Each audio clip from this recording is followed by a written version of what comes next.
September, it brings unique challenges for families as they return to school routines, nightly homework, and fall sports. And with these extra to-dos comes morning meltdowns, homework struggles, and just plain crankiness. So how do parents help their children get through these back-to-school struggles? Oh, I thought you were talking about me. Joining us with some great advice and solutions is clinical psychologist, international speaker, and the New York Times best-selling author of The Conscious Parent, Transforming Ourselves, Empowering Our Children. Dr. Shefali, welcome. Good morning. Thank you. So many parents, especially those who have kindergartners, are dealing with these morning meltdowns. What should parents do if their child is having a meltdown? Well, the first thing they need to do is stop acting like it's, an epic, war that's about to take place, because these are normal rites of passage that most children go through, especially when they're returning to school and starting a new routine. So parents need to take a look at their own reactivity, their own levels of anxiety, and that's what my work focuses on, is what is the parent bringing to this equation that's compounding the problem. So the first thing to do is not make it some epic struggle.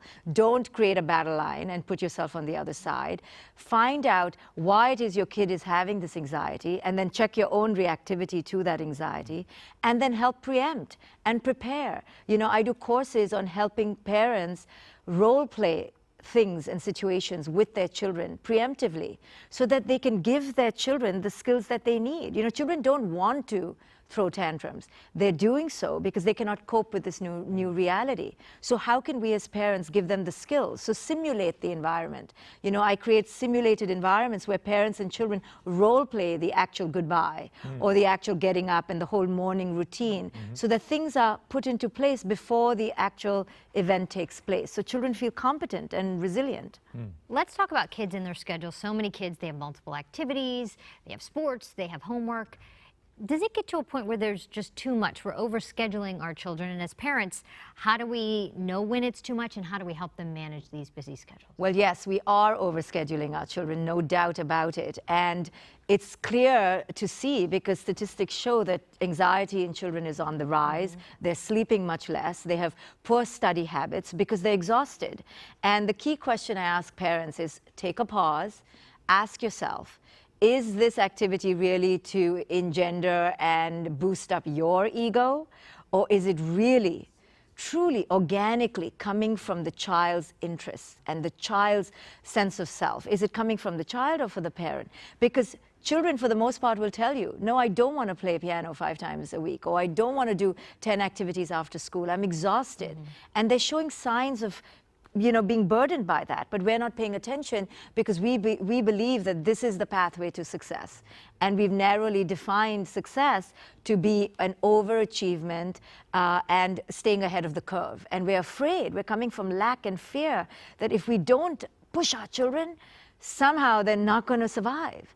So this is a culture based on deep fear and anxiety, and it needs to be it needs to end. It needs to be mitigated immediately, because our children are suffering because of it. But there's also tremendous abundance. So my son, here's the 10 things he wants to do. Yes. So when it's clearly coming, it's the clarion call of the child's soul, follow it.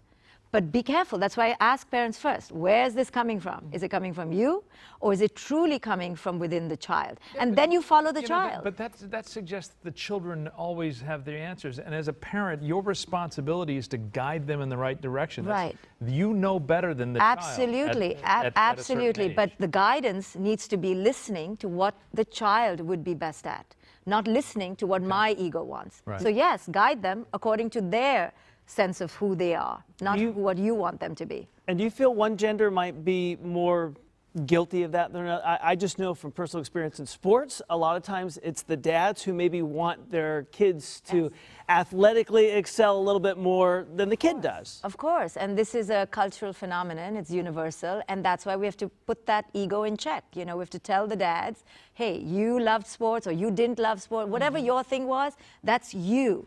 Separate who you are from who your child is. Now pay attention to your child and attune to what your child is asking for, and then go all the way if the kid is taking the lead.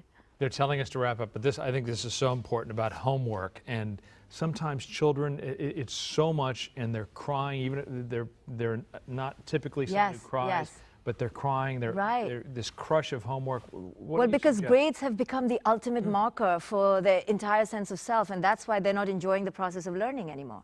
So we need to change that. We need to make learning the key element, not the grade. And testing. And we want to let everyone know that Dr. Shefali, you're going to be having a weekend retreat called the Evolve Summit, September 15th to September 17th. It's in Long Beach. For more information on that, you can go to drshefali.com. Thank you so much. Thank you. Good stuff. Good to see you.